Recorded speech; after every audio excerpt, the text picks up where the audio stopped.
Bismillahirrahmanirrahim. Assalamualaikum warahmatullahi wabarakatuh. Selamat siang Pak Heri, Bapak Ibu peserta pelatihan TIK adaptif. Sudah setelah istirahat ya, sudah ngopi, sudah nyenek, semoga bisa kembali bersemangat ya, lebih bersemangat lagi, tidak ngantuk ya. Mohon izin Bapak Ibu, saya akan mempresentasikan laporan kegiatan pembelajaran berbasis pengalaman penggunaan TIK secara adaptif dalam pembelajaran kelas 6. Khususnya yang saya laporkan dalam video itu adalah materi IPAS kemerdekaan dan peristiwa di sekitarnya yang telah dilaksanakan di SD Negeri Sukabumi.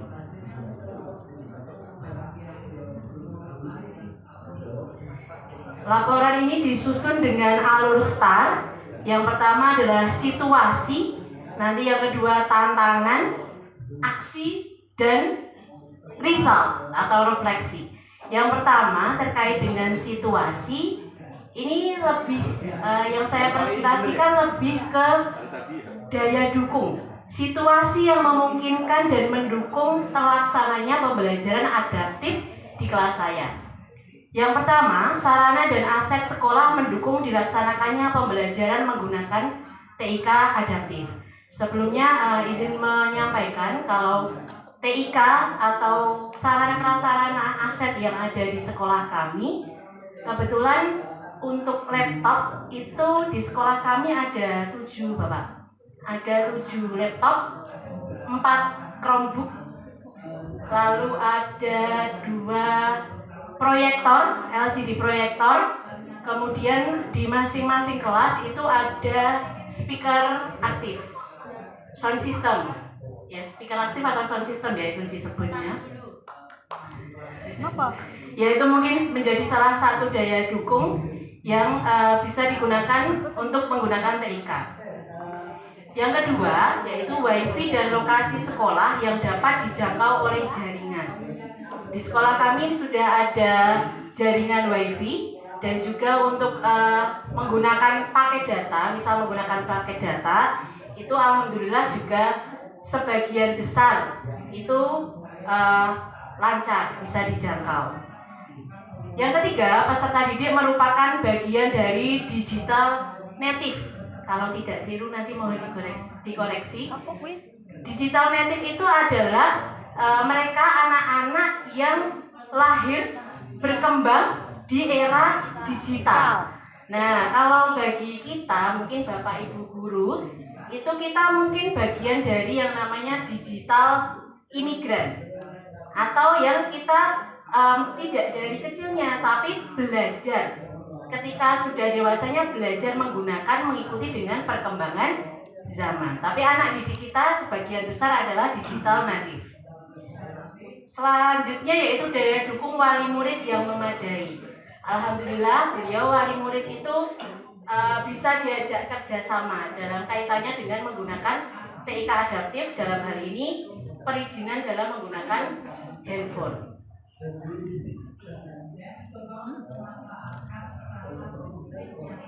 Selanjutnya untuk jenis TIK adaptif yang digunakan, yang pertama adalah Aku Pintar. Aku Pintar ini digunakan pada tahap persiapan pembelajaran. Ya, untuk mengetahui lebih tepatnya mungkin kecenderungan belajar dari peserta didik. Selanjutnya ada YouTube. Dalam materi ini kaitannya dengan kemerdekaan digunakan untuk melihat. Jadi mereka melihat visualisasinya. Seperti apa toh peristiwa kemerdekaan itu? Bagaimana gambarannya ketika beliau para tokoh yang ada dalam kemerdekaan itu berperan berjuang meraih kemerdekaan. Selanjutnya yang ketiga adalah Canva untuk menayangkan materi pembelajaran secara umum. Dan yang terakhir adalah Quizzes yang digunakan untuk asesmen formatif dalam satu kali pembelajaran.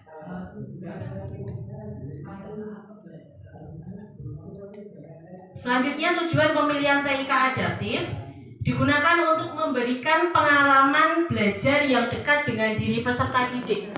Seperti tadi Bapak Ibu guru dari presenter sebelumnya sudah menyampaikan, ketika peserta didik itu sudah diumumkan, nah besok minta tolong izin kepada orang tuanya untuk membawa handphone. Itu semangat belajarnya sudah langsung. Pasti ketika diumumkan langsung, bagaimana kira-kira responnya Bapak Ibu? Oh, besok kita bawa HP kayak gitu. Selanjutnya, menyusun kegiatan pembelajaran yang sesuai dengan karakteristik peserta didik dan materi pembelajaran, menarik serta bermakna.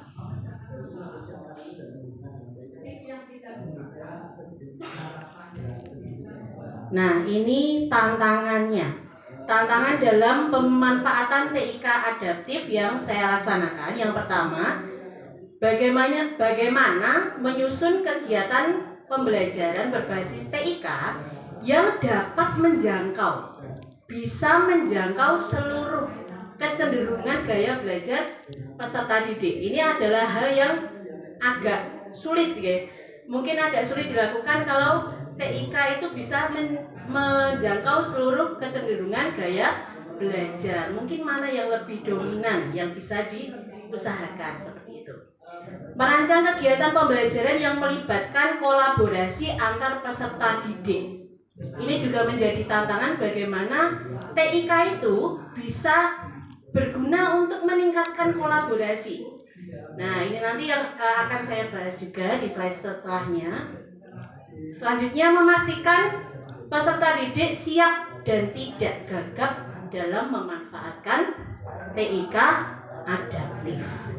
Apa yang saya lakukan nanti melalui diberikannya peserta didik itu diberi petunjuk sebelum dilaksanakan pembelajaran, diberikan petunjuk penggunaan TIK adaptif.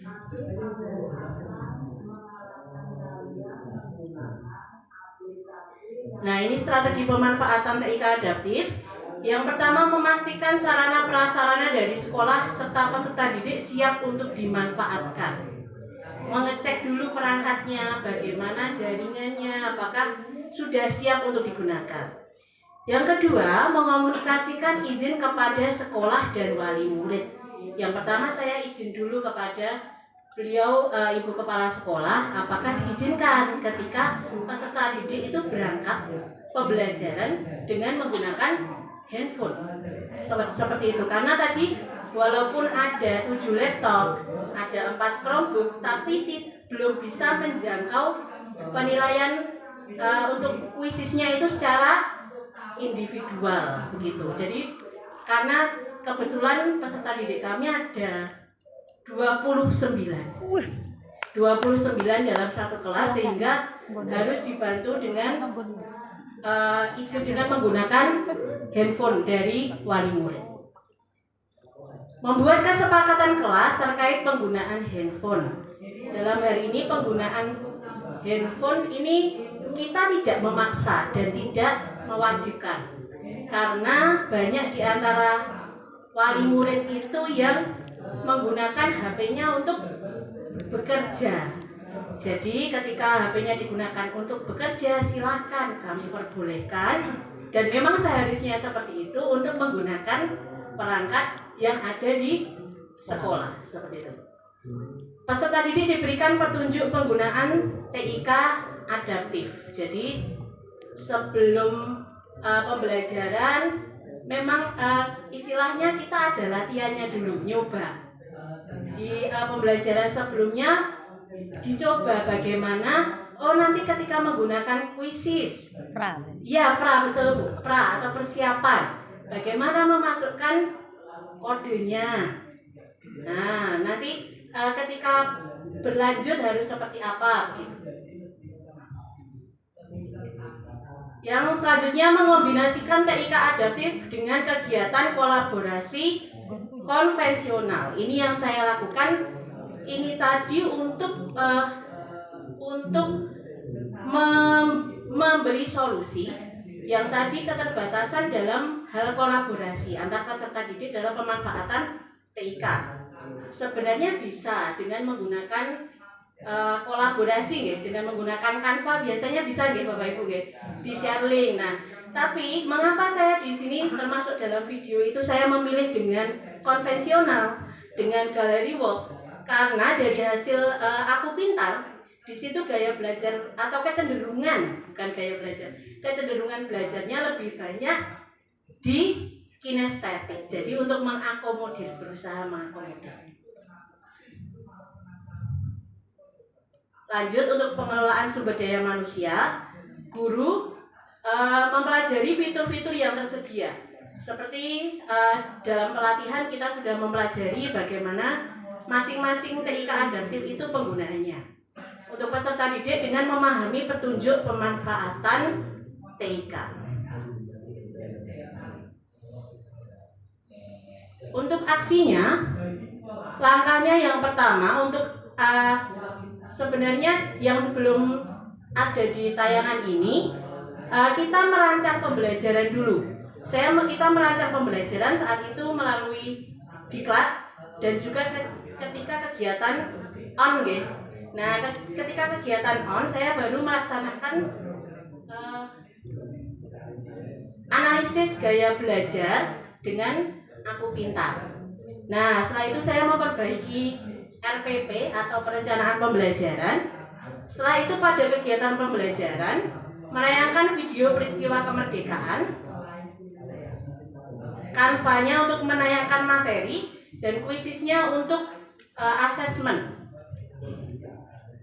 Gunakan untuk menayangkan asesmen. Selanjutnya, testimoni yang diterima oleh peserta didik. Anak-anak merasa kalau penggunaan TIK secara adaptif itu membuat pembelajaran itu lebih menyenangkan.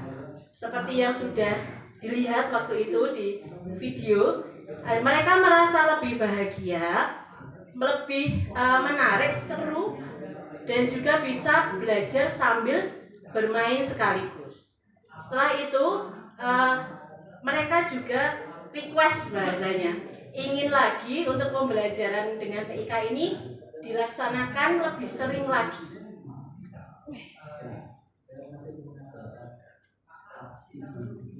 Nah, selanjutnya untuk result tadi kurang lebih sama, memberikan pengalaman yang bermakna dan juga ingin pembelajaran ini lebih sering dilaksanakan. Faktor pendukung keberhasilan. Di sini alhamdulillah ada situasi, sarana, dan aset yang memadai, kerjasama dan komunikasi dengan atasan, rekan kerja, dan juga wali murid. Karena di sini kita juga dengan rekan kerja itu berbagi. Artinya aset, misal ada proyektor itu harus gantian kita menggunakannya. Diterapkannya strategi dalam pemanfaatan TIK, strategi yang tadi sudah disampaikan. Pengelolaan sumber daya manusia, baik itu dari guru maupun peserta didik. Dan yang terakhir adalah disiplin dalam menaati kesepakatan kelas yang sudah dibuat. Nah, ini tadi resultnya lagi, menginginkan kegiatan TIK adaptif lebih sering lagi dilaksanakan. Dan ini yang mungkin menjadi PR bagi kami dan juga mungkin rekan-rekan guru dalam satu sekolah dan mungkin Bapak Ibu guru yang menjadi pelatihan ini adalah tantangan selanjutnya pada diri pendidik. Semoga dapat lebih konsisten menerapkan pembelajaran TIK adaptif ini di sela-sela kesibukan Bapak Ibu. Nanti semoga setelah dari sini kita bisa lebih konsisten lagi, termasuk catatan untuk diri saya sendiri. Nanti semoga bisa menerapkan. Itu saja yang dapat saya sampaikan, Pak. Terima kasih atas waktu yang telah diberikan. Banyak kekurangan saya mohon maaf. Silahkan bagi Bapak Ibu apabila ada saran, ada pertanyaan dan juga perbaikan, kami persilahkan.